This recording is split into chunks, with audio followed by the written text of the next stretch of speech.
Mwaramutse tariki 28 z'ukwezi kwa gatanu mwaka 2026 tuvuge tuti iyahigaga nayo yahindutse yo guhigwa yahiye ijanja maze bayirukansa bayirenza imisozi bayifatana indi birangiye uduce twose irihagazemo tubayo tw'abandi.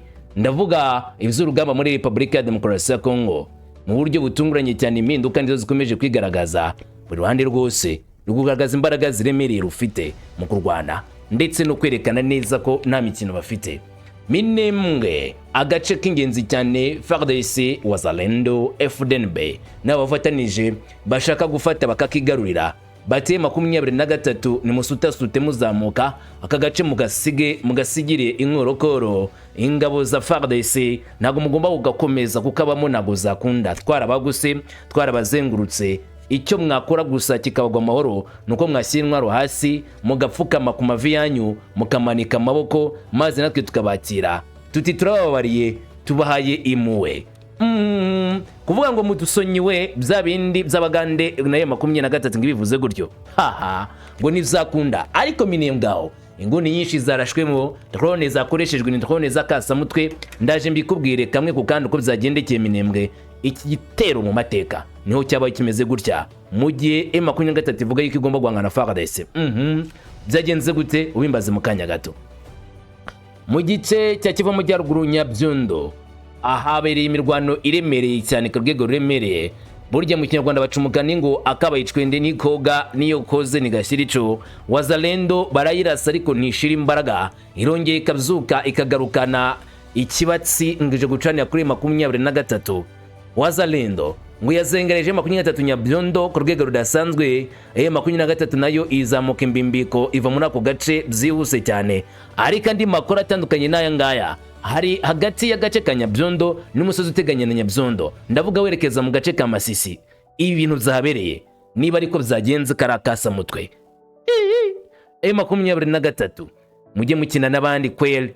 23 garagaje neza yuko ushobora kwivana mu gace kamwe gusa, ariko gutega mbushe ukayigwamo ukagenda ugagwa nk'umusere banyuturutse hejuru y'inzu no hasi ngo pi. Wazalendo iri muri NYABIONDO ariko ibintu abazabyibagirwa. Ndaje mbikubwire. Hanyuma ariko sibyo gusa, mubyine mwishime muvuge ko murinzwe na 23, ariko ibyo Lieutenant General Jerembanza Mwilambwe azanye ntabwo byoroshye. Ahangaha mubona ni Kisangani. Jerembanza Mwilambwe tariki 27 z'ukwezi kwa gatanu niyo yarari aho yakoreye uruzinduko rukomeye aje kureba ibyangirijwe na drone ivuga ko zatewe na M23 ku gice cya Kisangani. Amagambo yavugiye n'amagambo y'agatangaza ndetse mu buryo bukomeye cyane. Jerembanza Mwilambwe yagaragaje neza ubushobozi bwe ndetse n'uburyo buhambaye.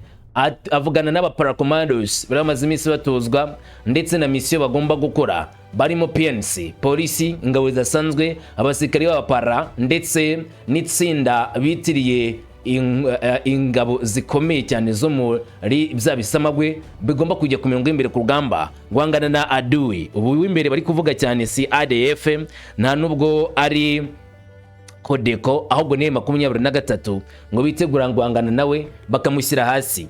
Amagambo Jerembanza Mwilambwe yabwiye abitabiriye cyangwa se abashoje mu mahugurwa ndayakubwira yose ko yakabaye nicyo yavuze nicyo bashaka. Biravuga ko Amerika yatanze uruhushya rukomeye cyane ikaruhereza Tshisekedi Chilombo ngo rwo gukora intambara ikomeye cyane. Tshisekedi hawe uburyo uruhushya ndetse n'ubushobozi bwo kugaba igitero kiremereye kuri 23 bakayambura buri gace kose yigaruriye, maze ubutegetsi bwa Tshisekedi Chilombo ukagaruka ku butaka bwose bwa Repubulika ya Demokarasi ya Kongo. Ngahoda mu gihe tukivuga ibyo ngibyo, urugamba rwo muri Walikale rwabaye akaga gakomeye, wavuga ko rwabayemo ikibazo kidasanzwe kigiye gitekerezwa.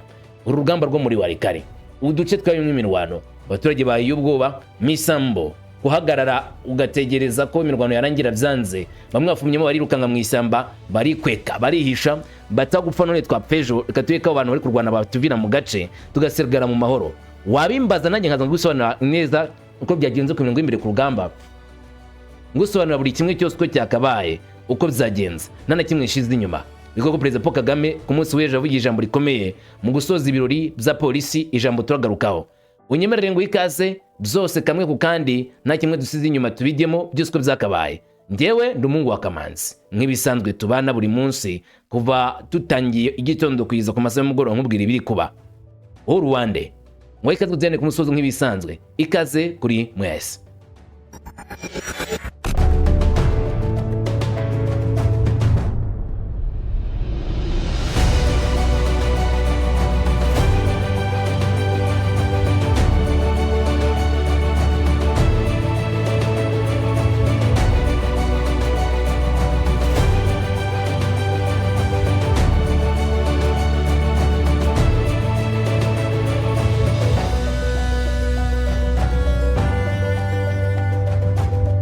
Nunyemerera ndahera ku mirongo y'imbere ku rugamba nkubwire icyabaye kandi ndahera mu minembwe drone zakoze akazi gakomeye. FARDC nimba ari ikintu nayo cyo yakoze ni ukugura drone ruhumbira jana zo koresha ku mirongo y'imbere ku rugamba. Bagomba gukoresha drone nyinshi bakarwana bagatsinda ng'intambara. M23 kuyagarika nicyo kintu biyemeje, ariko FARDC aka gatendo nimba yarakigiye, nimba amakuru yaravanye ntumbaze. M23 intambara yawo ni barahanganye na FARDC ku buryo bukomeye. FARDC ubirimo gukoresha indege zitagira pilote za gisivili zifite indangururamajwi kugira ngo zitangaze ubutumwa bw'amajwi hejuru ya minembwe ndetse n'ibice biyikikije.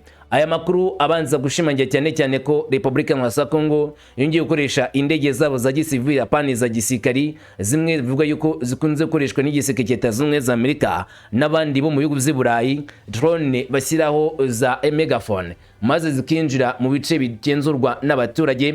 Izi megaphone zikagenda zirangurura mu basivile bati olingate muzange muzemere. Ubwo n'abasikari ba M23 bakumviraho bati igihe cyanyu cyo kuva muri kano gace kirageze, nimuhaguruke mugende niba mushaka kubaho, naho ubundi ibizago birabaziye niba mudahagurutse mugiye guhura n'isano. Ni ubutumwa bukomeye butangwa na FARDC bubwirwa M23 yuko bakwiriye guhaguruka bakava mu minembwe bakayisiga bakarambika intwaro zabo hasi. Bamara kurambika intwaro hasi bakihereza FARDC kabagirira impuhwe, FARDC kabakira ku neza. Barambitse intwaro zabo hasi maze ubwo FARDC ikabasubiza mu buzima busanzwe baturutse mu bice bya minembwe indani. Dore ko ivuga ko ibyo bice byose bavyigaruriye kandi babizengurutse ku buryo bukomeye.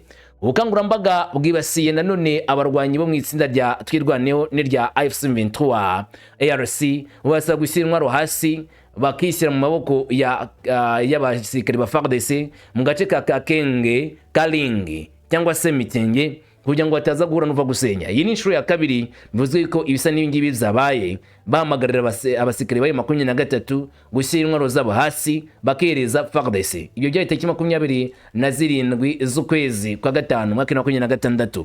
Mu kirere gisirikare cyatangaje ubutumwa bukurikira bati: muraho nshuti, turi ingabo za FARDC za Congo, turabagira inama kugira ngo amahoro agaruke. Mushyire intwaro hasi, mwemere mwihereza abasikari bacu bari muri Kakenge, Kalingi cyangwa se Mikenye, muribe ko mwabaho amahoro. Ibi bizabafasha bati ibi bizagufasha kuko turagukunda cyane. Umuntu wese wanze kumvira uyu muhamagaro azabikora ku bw'ibyago bye bwite. Murakoze neza. Ati murakoze cyane. N'ubutumwa FARDC yatanze. Uretse ubusabe bw'amajwi, iyi mashini iratanga none impapuro z'ubutabazi cyangwa se zimuruza kugira ngo ishishikarize inyeshyamba guhitamo inzira y'amahoro. Bareke ibyo gukomeza kwikururira ngo ibizago bikomeye bya gisirikari bataza guhura n'uva gusenya. Intambara ya nyayo iturutse kuri FARDC yaza kwibasira igasiga yishe benshi muri abasikari ba M23. Ariyo mpamvu ubwo butumwa bwo gutangwa mu majwi, utumvisha amajwi abone urupapuro mubwira icyo agomba gukora, ashyira intwaro hasi yihereze FARDC ariko ibyo kurwana ngo uko kubishobora byo ni hafi ya ntabyo. Nabazashobora FARDC nashaka guhangana na FARDC maze ngo bibwire ko bazatsinda urwo rugamba, bazibagirwe ibyo ntibizakunda. Ubutumwa bwa FARDC buza busobanutse neza buteguza abarwanyi ba M23 yuko igihe cyabo kigeze kugira bahagarika icyo bita intambara, kuko ngo intambara ntabwo bazigera bayitsinda, bagomba guhitamo amahoro, niko FARDC ivuga. Nyamara ku rundi ruhande amakuru yemeza ko tariki 27 nyirizina urugamba rwabereye mu gace ka Rugezi gusa, urugamba nyine muri Minembwe, urugamba rutigeze rugeze ndani muri Minembwe rwagati icyabaga no guteguruza FARDC no guteguza twirwaneho na M23 ko bahawe umwanya wo kongera gutekereza ku kwitanga amaboko ya FARDC. Buretse gati ibyo tubivugeho, kubera iki FARDC na wazalendo bakora nk'uko abarusiya bakoze mu gace ko muri Ukraine kamwe mu gukora barazengurutse cyane. Impamvu ni ingi FARDC bivuga ko yagose Minembwe yose. Ushobora kutabyumva neza. Utuye Minembwe uravuze ngo yego, undi aravuze ngo oya. Utuye Minembwe ntago ari ngombwa kumva ibingi biko kasanzwe bizi. Uwo udatuye reka mbikubwire. Gakenge iri munsi gato ya Minembwe, guri majyepfo ya Minembwe, hafi y'uko cy'indege cya Kaziba ubwo gana mu majyepfo ya Minembwe ufata inzira kujyana muri Rukenia. Aho ngaho hari abasikari ba FARDC. Mu burasirazuba Kalingi ni mu gice cy'uburasirazuba uturuka muri Musambia ni gace karuguru ka President naho harimo maboko ya M20 ya FARDC na wazalendo. Agace karuguru kitwa Mikenye karimo maboko ya FARDC ni majyaruguru uturutse indani muri Minembwe rwagati. Igice cy'uburasirazuba nanone nakugaho bakirimo muri Kalingi ariko nta hafi ya Bidegu. Mu gice cy'uburengerazuba agace bita Kakenge no karimo maboko ya FARDC ariko mu gice kigana epfo apana haruguru harimo FARDC. Ibyo bice byose keretse inzira imwe gusa rukumbi tuka mu ishyamba rya Mwana naryo rigoswe mu ngune ebyiri n'abarwanyi ba wazalendo ndetse na FARDC ku buryo 23 kuri kurira mu bigoye. Bityo rero abasikari ba 23 mu rwagati kubona Lanfol iturutse Igoma cyangwa se Bukavu bisa nko kunyuza ipataro mu mutwe cyangwa se gutamika uruhinja ikigori ngo ruhekenye. Ntabwo ibyo bikunda. Agace ka Minembwe karagoswe ku buryo bukomeye ku buryo nta Lanfol yapfa kumanuka keretse Lanfol ibanutse ari nka drone ije kurasa cyangwa se indege cyangwa se ikibunda cyoreje rusasu rwa artillery maze yakubita minuno za FARDC. No vangura manuka bombwe uzanye abasirikari binjiye mu Minembwe. Wawusekeje cyane. FARDC icunze ibyo bice byose mwahangana itagutsinze wayitsinda. Hanyuma ariko urumva ko miri Minembwe uko bigenda kose FARDC igerageza kuneutraliza abasikari ba M23. Hari amakuru atangazwa n'uruhande rumwe rwa leta ya Kongo, umwe mu basikari ba FARDC yatangariye ikinyamakuru kimwe avuga yuko ibi position nyinshi za M23 zo mu Minembwe zisa n'izarashweho. Amatangazo ngo menshi tumaze iminsi twumva M23 yamagarira amahanga kwamagana FARDC ko bari kwica abasivile mu Minembwe, ngo bari kurasaza position nyinshi zirimo ibikoresho byari bisigaye bya M23 kuri M23 bayishegeshe ku rwego rudasanzwe ahindani mu Minembwe. Ibi rero bikabikurikiwe n'uyu muhamagaro wa FARDC wamugamagarira cyangwa guhamagarira M23 gushyira intwaro hasi bakamanika amaboko bakavamo nyine nta kundi kuntu babigenze. Ngo nibitabo byo ngibyo bazitanga atari ku neza ahubwo ngo bw'ibyago byabo. Ngo umuntu wese wanze kumvira umuhamagaro azabikora ku bw'ibyago bye bwite.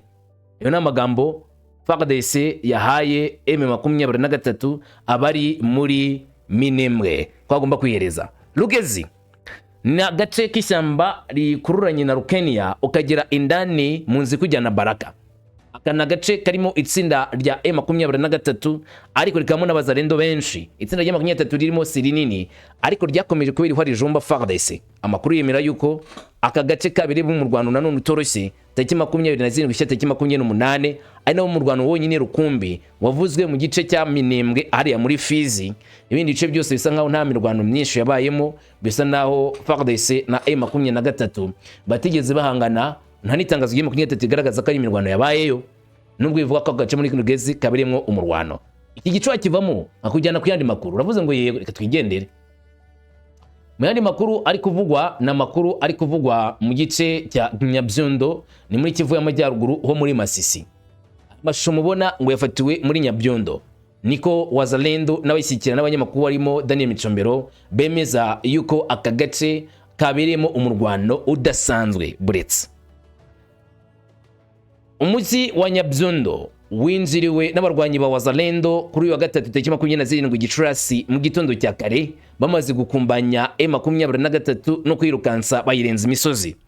Umujyi wa NYABIONDO wazalendo barawinjira barawugenzura mu buryo bwa nyabwo kuri ngo nibo bawucungira umutekano nyuma kuwambura M23 yari maze iminsi igenzura NYABIONDO.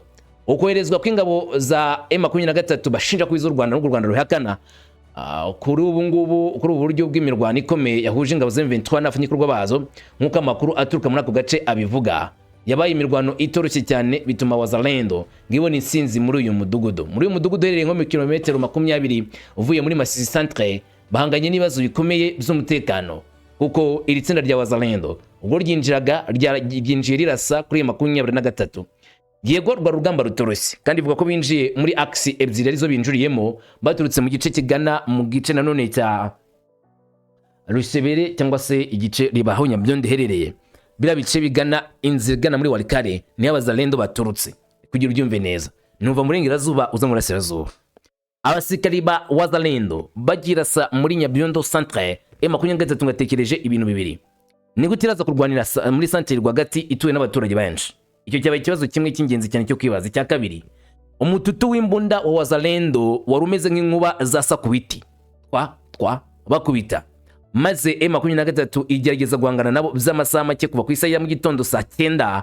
kugeza ku isaha ya saa 11 n'igice za mu gitondo tariki 27 birangiye M23 ibonye ko urwo rugamba kururwana bisa nko kwikenyeza ariko udashoboye bahita hitamo kwirukanka bava muri ako gace baramanuka ariko niba kugira ngo M23 ni intare mbere yo kuyakanuza amazi utekereze kabiri bageze imbere muri agace twakita ko kari kuva mu mujyi ugana mu giturage cyo muri Nyabyondo inyuma ugana mu muhanda wo kumanuka kugeza muri Masisi maze batega ikitwa ambuscade cyangwa se ambushe wazalendo ngo yamanuka buhumyi bagwe muri ambushi abazalendo 8 baguye muri ambushi yatezwe na 23 burya kirazira kugenda ugagenda gutyo gusa udafite icyo witwaje mu gihe uzi kugiye kurwana duyi nta falashi ihura n'umwanzi witeka kumutera umugeri w'inyuma ngiki cyakuri wazalendo bikozwe na 23 ubwo bihaga gukurikira 23 ngo bayirenze imisozi mpaka bayikurikirane bazayisanzwe no muri Masisi ayenya 23 nago zakunda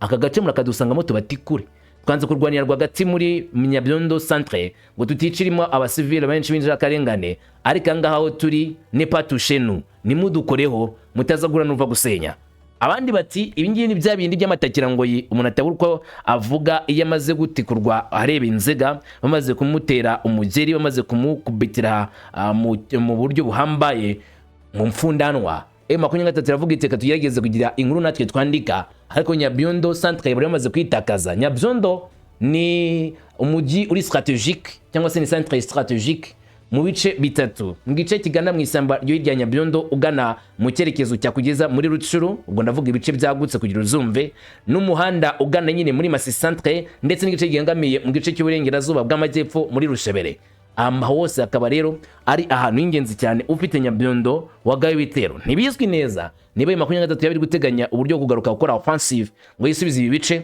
cyangwa se niba koko Nyabyondo bayisezeye bakaba yitakaje byuzuye hanyuma amakuru mu gihe cy'ubwoba bwinshi gice kinini cy'abaturage bo muri aka gace barimo kuva mu ngo zabo kugira ngo birinde imirwano cyangwa se barebe ko bamara kabiri badahuye n'uva gusenya rw'intambara itoroshye iri kubera muri aka karere mu mirwano itoroshye ku butaka urujiro rurakomeje kugaragara mu masaha ya mbere ya saa 6 mu gihe ibisasu byinshi byari bikomeje gutera abaturage benshi kwimuka ku munsi wa 27 bizaho masaha y'umugoroba abaturage batigeze babona agahenge ndetse n'icyizere cy'amahoro muri izo nzira usibye ubwoba bwinshi ndetse no kumva ko isaha ku isaha iyi mirwano yakongera kubura kandi ka imirwano y'imbaraga imirwano ikomeye yazana igihombo cy'ubuzima yazana igihombo cyo kubura buri kintu cyose ibiro bikabigaragaza buri kintu gikomeye cyane cy'ubushobozi wazalendo ngo yagaragaje muri runo rugamba Batubenga ati Kivu y'Amajyaruguru aba wazalendo bari gukora igikorwa cyo gukwirakwiza imirwano kuri tariki 27 Gicurasi Iruhoke na Nyabyondo mu gace ka Masisi ngibyo byo bajyanyeyo umurwano ati basenye umutwe nyeshyamba za M23 amakuru yo mu gace avuga ko M23 harimo bamwe muri bo bafashwe mpiri n'amakuru yatangajwe n'umunyamakuru wegamira ku ruhande rwa leta ya Congo Batubenga wemeza ko 23 bayikubita yareba inzega bamwe basikari bayo bagafatwa amatekwa bagafatwa mpiri ho mvuye ko ngiye muri Walikale uravuze ngo tugende ngahangwe no tujyane muri Walikale nawo urugamba rukomeje kuba urugamba mu buryo budasanzwe nibakubwira ngo kanaka n'umunyembaraga mbere yo guhakana uzavuga uti burya se ubanze utega amatwi bakubwire M23 muri Walikale ifitemo imidugudu ariko abazalendo bakomeje kujya binjira muri iyi midugudu yo muri Walikale bashaka kuyisubiza mu buryo bwuzuye cyangwa se kwigarurira mu buryo budasanzwe bakoresheje strategy zo kurwanira ku butaka ariko na za drone zabo nizirengagize gukora kuva mu gitondo cyo kuwa gatatu tariki 27 Gicurasi abaye imirwano ikomeye hagati y'inyeshyamba zifite na FARDC shyikiwe na wazalendo mu gace ka Misambo gaherereye ku mupaka w'imitwe ya groupement Kisimba ndetse na Ikobo muri Walikale ho muri Kivu y'Amajyaruguru. Ni umurwano wabaye umurwano ukomeye cyangwa se imirwano itoroshye aho impande ebyiri mvuga ngo uruhande rwa coalition ya Congo ndetse ni 23 bakocoranye maze urusaku rwa nyiramubande rukumvikana mu bice byinshi bikikije Walikale. Abaturage bati isaniraguye inkuba zirakubise. Nkuko amakuru aturuka kuri actualité abivuga, inyeshyamba zatangiye igitero gishya ku birindo by'ingabo za leta zigamije kwagura ubugenzuzi bwazo muri aka gace k'ubutaka bwa Walikale kamaze gucika intege kubera umutekano mwinshi ukomeje kuhagaragara. Abahatuye bose bagashya ubwoba ndetse n'abahagenda bakaba bisubitse bati none se k'ibitonore byenda kwera dupfe tutabiriye, reka tube twirinde umutekano twinda kujya muri kara gace tukoniyemo itekagurana riremereye turebe iyo byerekera nawe ari wowe wabigenzute wakinda kujya hano wabona ubuzima bwawe wajya mu kaga. Ndabeshya rata utiyoya. Hanyuma rero kuva mu masaha ya kare y'uwo munsi ibisasu bikomeye by'intwaro ziremereye n'izoreje byagiye byumvikana mu gace k'imirwano bitera ubwoba mu baturage kubera gutinya umutekano ko wabo ko wakwangizwa. Abaturage benshi bataye amazu yabo bajya guhungira mu mashyamba kwihisha mu bihuru ngo bataza kugerwaho n'abasirikari ba wazalendo cyangwa se 23 ntibabizeye ko ubuzima bwabo bwaza kuhasigara ari buzima. Bati nta wamenye ko biraza kugenda, barikweka barihisha bati dutegereje iby'iminsi izaza tuzamenya uko bizagenda. Sibwo bagiye mu mashyamba se kwihisha nyine. Ubu harimo kwiyongera guheruka kurimo kugaragara mu gihari umutekano ukabije nyuma yo kongera gufatwa kw'imidugudu ya Ihula, Katobo na Mukohwa kuwa kabiri tariki 23 Gicurasi. Nyeshyamba za M23 muri groupement ya Kisimba zikongera gusubiramo agace ka Ihula, Katobo na Mukohwa kavana wazalendo bizongeye kugaragaza neza ko 23 nayo itaragafuka imvugo rimwe. Uziye 23 yabanje gutangariza wazalendo barabwiye bati ngaho da ngo mwafasha agace k'umwe Walikale nimufate kandi mukomeze mwirinde ko twabazira ubwo nitubaza turaza tumeze nk'abakumbanya ntabwo turasiga hagaze. Ikobo Ihula niho bahereye bahita bakwerekeza mu gace ka Katobo bakomereza muri Mukohwa. Utwo duce bahita twinira kutwisubiza batwambuye wazalendo na FARDC bamaze kubereza isomo rya gisikari babwira yuko umwana asya nabi arimo kujabiriza intoki ku rusyo kuryo yakisya maze 23 timave tubereke twebwe tuzi ndetse no gusoza no kwanzika. Ubwo rero mumenye neza yuko ari twe dutangije urugamba ruremereye rwo kubakocura no kubatsinsura muri kano gace murahunge tute twahagera. Abandi bati twabyumvishe tiki peki pack bava muri ako gace bari barimo barirukanka, ndavuga wazalendo. Hanyuma ku rundi ruhande ariko nkuko bitangazwa n'inyamakuru zo muri Congo, izi nyeshyamba zikomeje kongera igitutu ku baturage bo mu gice muri aka gace basanzwe bahura n'ibibazo byo kwimuka ngo kenshi ndetse n'ikibazo cy'ubutabazi giteye impungenge. Ariko na M23 kavuga ko nakundi yabigenza nubwo abaturage bashobora guhura n'uva gusenya bwo kuva mu ngo zabo, ariko umutekano wo kurinda ngo abazalendo ni cyo 23 ishize imbere. Ngo abazalendo na mutekano muzima bavaho ni ibikorwa bibiza kinyamaswa. Iki 23 izanye na amahoro n'umutekano ibizaniye abaturage bose kwakiza ubugubwi bwa wazalendo na FARDC kuko ngo nibitaye ku musivile uko byagenda kose ku butaka bwa Repubulika Iharanira Demokarasi ya Congo. Iyi ni indi nkuru ndetse ni ibindi bisobanuro by'urugamba M23 irimo gukora muri cya cyerekezo ndetse ni bisobanuro bikomeye cyane wazalendo nayo irimo kubona. Mama 23 ariko iranamagana ibitero za FARDC yabyise ubwicanyi bugambiriwe ku basivile. M23 yagize iti kuri wa gatatu tariki 27 Gicurasi 2026 saa 8:10 ingabo zihuriho n'ubutegetsi bwa Kinshasa zagabye igitero gishya ku mudugudu wa Masheke mu gace ka Masisi. Yego umudugudu wa Masheke, makuru atangazwa na M23 yemeza yuko uyu mudugudu waje kwibasirwa n'ibitero byaje gitunguro byibasira nyirizina uwo mudugudu. Abaturage benshi bari mu bikorwa zabo batunguwe n'ibisasu. Amakuru akemeza yuko ari ibisasu byaje bitumbereye position ya M23 muri ako gace ndetse no gushaka kwivugana abayobozi bayoboye icyo twakita nka unité y'abasikiriye M23 muri karakarere. Ni unité se katuyite nka bataye ku batoni yuzuye kugira ngo babashe kuvana M23 muri Masheke.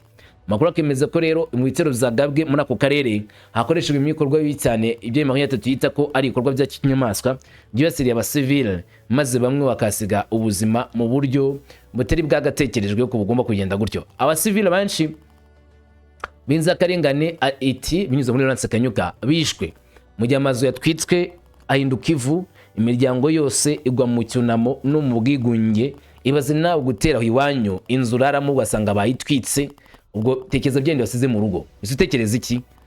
Ya myenda yawe myiza, y'ibikoresho byawe byo mu nzu ndetse n'amafaranga washyize muri kakabati, sibyo utekereje? Ugasanga babitwitse baharimbuye bahamaze. Uko niko abaturage muri Kongo bimeze, bari gusanga inzu zabo zatwitswe n'ibisasu bya FARDC ngo zahindutse ivu. Niko Lawrence Kanyuka avuga. Kubwirizwa bakaba bamagana FARDC kuri ibyo bikorwa, babyita ibikorwa bya cyiterabwoba, ibikorwa bidaha uburenganzira abasivile ubutaka bw'igihugu cyabo, bakabyita ibikorwa bibi cyane bitari byo kwihanganirwa kandi ibikorwa biremereye byo kwibasira buri wese mu baturage ba Kongo muri kara gace. Bavuga ko ari ibitero bibi kandi mu buryo bugarukaho na Kongo, bakagaragaza neza cyane ko ari ibikorwa nabo ngo bakora kugira ngo irukane M23. Buri wese aza yivuga meza. Hanyuma Lawrence Kanyuka akomeza agira ati abasivile benshi b'inzirakarengane bishwe mu gihe amazu yatwitswe ahinduka ivu, imiryango yose igwa mu cyunamo ndetse no mu bwigunge. Iti rero ibyo nibyo bikorwa na FARDC. Harya FARDC nakubwiye ibyo yapanze. Ahangaha tugiye Kisangane. Jira manza mwilamwe waturutse Kinshasa yaje muri Kisangani kureba ibyangirijwe na drone zatewe na M23 ku kibuga cy'indege cya Bangoka Kisangani, kandi bikabigaragaza neza cyane ko hari uburyo bugaragara kandi bugarukwaho cyane n'igisirikari cya leta ya Kongo ko ubu buryo bwakozwe na M23 ari ubwo, cyangwa se uburyo bwa M23 ari uburyo bubi cyane bwo gutera Kisangani ngo ikibuga cya gisivile, kandi ari ikigo cyangwa se ikibuga kidakoreshwa n'abasirikari. Ibyo ngo bigomba kuzira, M23 igomba kubizira. M23 none mwebwe ko muvuga ko ari ikigo cya gisivile, uburinzi bw'ikibwe bwari bwarubwiki, ira control room ya drones zari iki? Nimba nta gitero mu gupanga gukora. Utwitse rya nino muri Kongo, uruzuko rwinshi rurimo guhitamo gukorera mu buryo bugaragara igisike cya FARDC, kandi birimo kugaragara neza cyane ko bigaragara ko hari ikibazo gikomeye FARDC cyangwa se hari ikibazo gikomeye cyane bashaka kuvanaho bafatanije. Jean Bazamwilambwe akigera Kisangani hari ibintu bitatu bamweretse systeme ya D4 destroyer 4 yakorewe mu Buhinde yatwitswe na drone. Kabiri bamwereka uburyo aho ku gace kari kandi umutekano n'abanyamahanga. Gatatu bamujyana mu kigo gitozwa amasekari mu ntara ya Chopango Kisangani, arangije aganira n'abasekari bamaze gutozwa. Uzutumwa yabahaye ubutumwa buvuga ngo twugarijwe n'umwanzi, umwanzi yaraduteye, ariko ni mwebwe mugomba gukora ibishoboka byose kugira ngo murengere igihugu cyanyu, mukirinde gukomeza guhura n'uva gusenya. Ni mwebwe maboko y'igihugu, ni mwebwe umutekano w'igihugu, ni mwebwe tuze ry'igihugu, ni mwebwe abaturage bose ba Repubulika ya Demokarasi ya Kongo bahanze amaso. Ni muryama mugasinzira mukirengagiza inshingano zanyu, muzatuma abapfa kandi batari bakwiriye gupfa, kuko mugomba kubazanira amahoro ndetse n'umutekano. Muziteho, mubikore, kandi muzemere no gupfira igihugu niba ngombwa. Mwilambwe yavuze ko we agomba kubazwa buri kintu cyose. Muri zino korwa Kisangani umuyobozi mukuru w'ingabo za FARDC yahuye n'abasekari bashya n'abagabo bashya b'inzobere bashobora koherezwa mu kigo cy'ikorwa igihe cyo cyose cyose rugamba igihe cyo cyose. Abwira yuko ibikoresho byose FARDC yabiteganyije kugira ngo bifashe mu gucunga umutekano. Buri wese uzakenera umusada azawubona. Leta ya Kongo yiteguye gutanga buri kintu cyose gishoboka ku musirikare w'igihugu ngo bafatanye kurengera igihugu cya Repubulika ya Demokarasi ya Kongo bacunga umutekano. Waretse ibinga bivonkaza nirukanga nkakubwira ubutumwa bwatanzwe na Leta Zunze za Amerika kuri Tshisekedi Chilombo. Uyu asanzwe n'ubundi akorana na Leta Zunze za Amerika mu bujyanye no gucukura by'agaciro muri Kongo, aho yatanze green pass kuri Leta Zunze za Amerika ngize gucukura karuta muri Kongo. Hanyuma Amerika nayo ikavuga yuko kugira ngo ibyo byose bishoboke ari uko amahoro n'umutekano uzaba bihari. Drone, ifaru, imbunda za rutura byose bigomba gukoreshwa mu gukora urugamba ruremereye ngo Tshisekedi Tshilombo yongere asubize ubuyobozi bwe mu bice byose bigenzurwa na M23. Wa President wa Amerika yahaye cyangwa se President wa Congo yahawe uburenganzira icyo twakita carte blanche mu buryo ubwari bwo bwose bukenewe kugira ngo hagarurwe ituze n'amahoro muri Republika ya Demokarasi ya Congo, cyane cyane muri asaza bw'iki gihugu. Kandi Amerika ikaba ari umufatanyabikorwa ukomeye cyane wa Republika ya Congo ugomba gutuma icyo gikorwa kigerwaho, amahoro n'ituze muri Congo bikaboneka. Iyi Amerika bamwe yita karabagambanyi kuko inshuro nyinshi idakunze kuvuga ku bindi bikorwa bibi cyane bikorwa na Tshisekedi Tshilombo ku ngabo zo mu gihugu cyangwa se ku baturage muri rusange, ahubwo agakomeza guhitamo kwibasira abasivili. Ibyo nubwo wumva mbivuze gutyo, ndacyakusanya amakuru yabyo ndetse n'amakuru yavuga yuko ari indege ebyiri zaguye ku kigo cy'indege cya Anjili vuga ko ziturutse Washington. Ntago byakamenyekana neza icyo byazanye, ariko ubu tuvugana amakuru ari ku gati. Ubwo urabana natwe masaha ari imbere. Gusa iyi nkuru cyangwa se ijambo rya Perezida Paul Kagame kugirengagiza wabura umunebwe yavuze mu muhango wo kwinjiza mu gipolisi abapolisi bashya bari bashoza amahugurwa. Yavuze ijambo rikomeye, umutekano w'igihugu cy'u Rwanda ni untouchable, mu gihe hari abanzi benshi bifuza kuwungabanya. Imvura ijambo rya His Excellency Paul Kagame muri uwo muhango. Bayobozi b'inzego nkuru z'igihugu cyacu, bayobozi b'inzego z'umutekano, abakuru ba polisi baturutse mu bihugu by'inshuti, ba ofisiye bashya barangije amahugurwa, ababyeyi n'inshuti zanyu, Banyarwanda mwese mbanje kubasuhuza, nizeye ko mwiriwe neza, mumeze neza.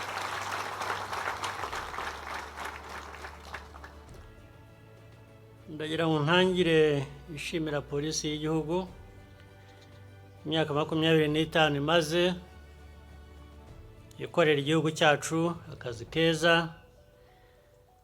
kandi kenda shyigikirwa. Ndashimira polisi yose, abapolisi bose, abuyu munsi nabo mu gihe cyahise kubw'umurava n'ubwitange bwatumye abanyarwanda babaho kandi bagakora akazi kabo batekanye mu cyubahiro n'agaciro bibakwiriye. No hirya y'imbibi z'igihugu cyacu, izi ndangagaciro zikomeje kubaranga mu bikorwa mpuzamahanga byo kubungabunga amahoro.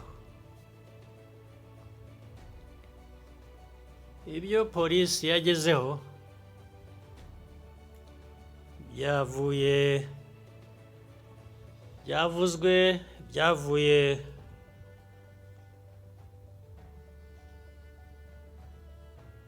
ku gufatanya n'abafatanyabikorwa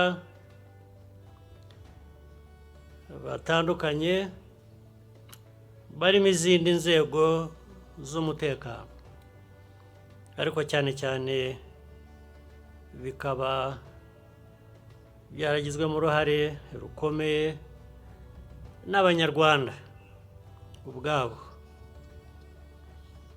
Uyu muco mwiza wo gukorera hamwe n'imbaraga twifitemo tugomba kurinda kandi tugakomeza kuzubaka.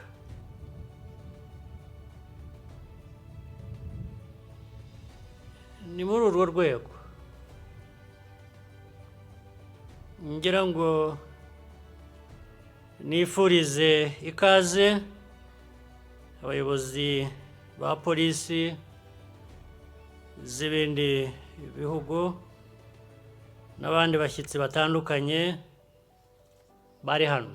Ndabashimira cyane, nagira ngo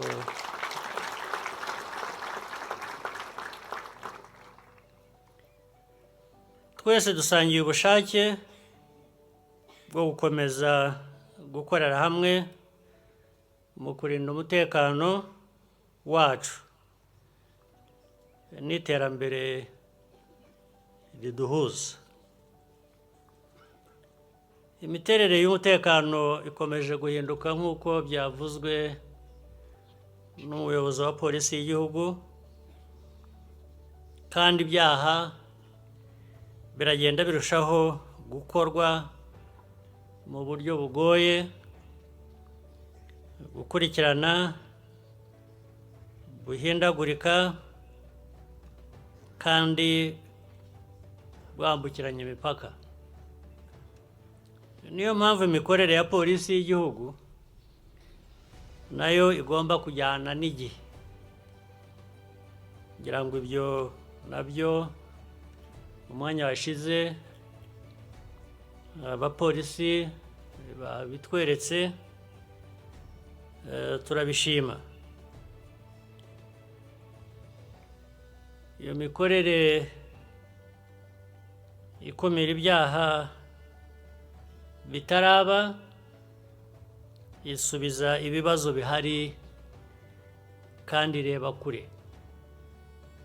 Uwo rero ni umuco wa polisi yacu twifuza.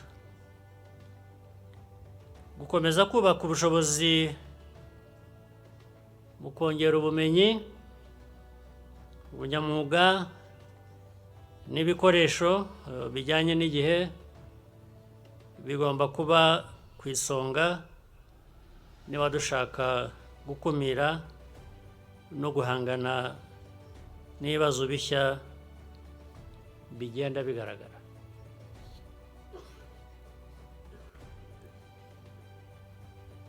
Kuri ba ofisiye ba polisi bashya barangije amahugurwa, tubashimiye kuba mugeze kuri iyi ntambwe. Ibyo mwize byanyuze mu mahugurwa, ubwo muzabigaragariza mu bikorwa. Amahugurwa murangije ntabwo yabateguraga mu buryo bw'umwuga gusa, ahubwo yabubatsemo indangagaciro zifasha gusobanukirwa neza icyo gukorera igihugu n'abaturage bivuze. Tubatezeho kwanga ruswa, gushishoza mu gufata ibyemezo no kuzuza inshingano zanyu uko bikwiye. Ndagira ngo kandi nshimire imiryango yanyu imwe iri hano ku cyizere n'ubundi bufasha mwahaye abana banyu. Ndashimira iyo miryango.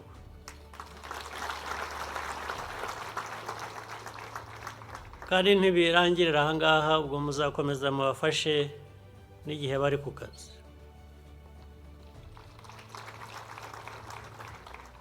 Kuba mwarabishyigikiye byabongereye imbaraga, bibakomeza umutima, kandi byagize uruhare rufatika mu byo bagezeho byagaragaye uyu munsi. Ku muryango mugari wa polisi y'u Rwanda, iyi sabukuru ni umwanya wo kwisuzuma mu kongera gushimangira indangagaciro n'imikorere biranga uru rwego. Mukomeze kuba abanyamwuga ndetse no kwicisha bugufi ntacyo byabatwara mu kazi,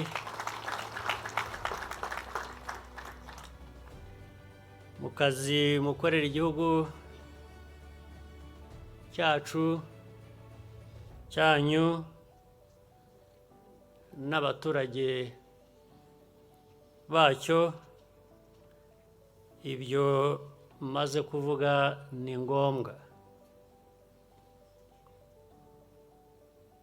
Ibi ni byo bizatuma icyizere abanyarwanda babafitiye no gukomeza ndetse kubafasha bikomeza gushinga imizi. Ndagira nongere nshimire polisi y'igihugu kuri iyi sabukuru, kandi nifuriza akazi keza ba ofisiye bari imbere yacu hano bashya barangije amasomo uyu munsi, ndetse usibye wenda ko mushobora kugira ikiruhuko, ndibwira ko akazi ko katangiye uyu munsi.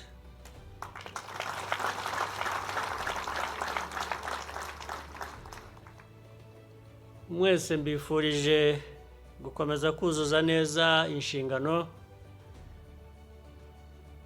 mufite ubu n'ejo hazaza.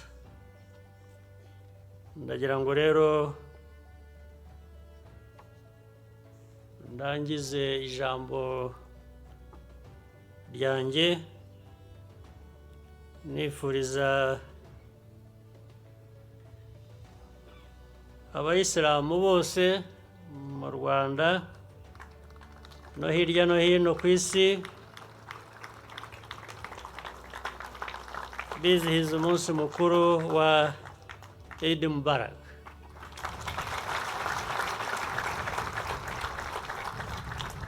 Mwese mugire umunsi mwiza, ibihe byiza biri imbere, kandi duhorane amahoro. Murakoze cyane.